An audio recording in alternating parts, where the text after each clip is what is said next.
कारण आम्ही काही प्रस्थापितांचं गुलाम नाही।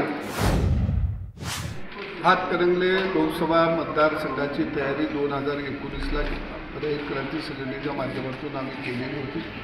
देवेंद्र फडणवीस यांच्या माध्यमातून एक विकासाचं नवं पर्व हातकणंगले लोकसभा मतदारसंघामध्ये उभा केलेलं होतं। तळागाळातल्या माणसांची आमची नाळ जोडलेली होती आणि म्हणून त्यावेळी हा मतदारसंघ रयत क्रांती संघटनेला सोडा, परंतु युती धर्म त्या काळामध्ये आम्ही पाळला आणि प्रचार प्रमुख म्हणून या ठिकाणी काम केलं आणि परिवर्तनसुद्धा आम्ही केलं।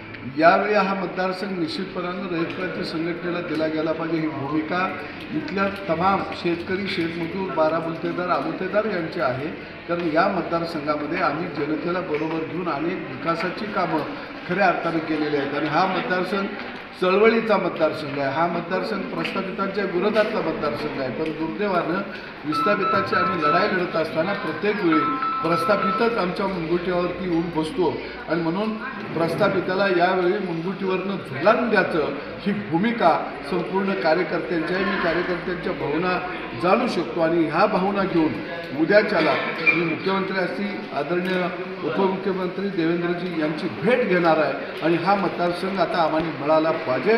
कारण आम्ही काही प्रस्थापितांचं गुलाम नाही किंवा प्रस्थापितांचं ढोल वाजवायसाठी आम्ही जन्माला आलो नाही।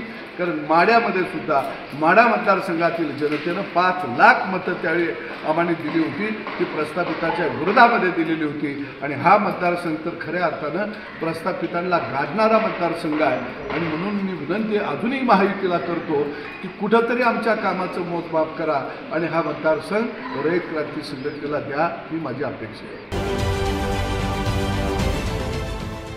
देश विदेशातील प्रत्येक घडामोडींचे लाईव्ह अपडेट मिळवण्यासाठी आता साम टीव्हीच्या सर्व सोशल मीडिया प्लॅटफॉर्मला लाईक, फॉलो आणि सबस्क्राईब करा। तसंच सर्व नोटिफिकेशनसाठी बेल आयकॉन प्रेस करायला विसरू नका।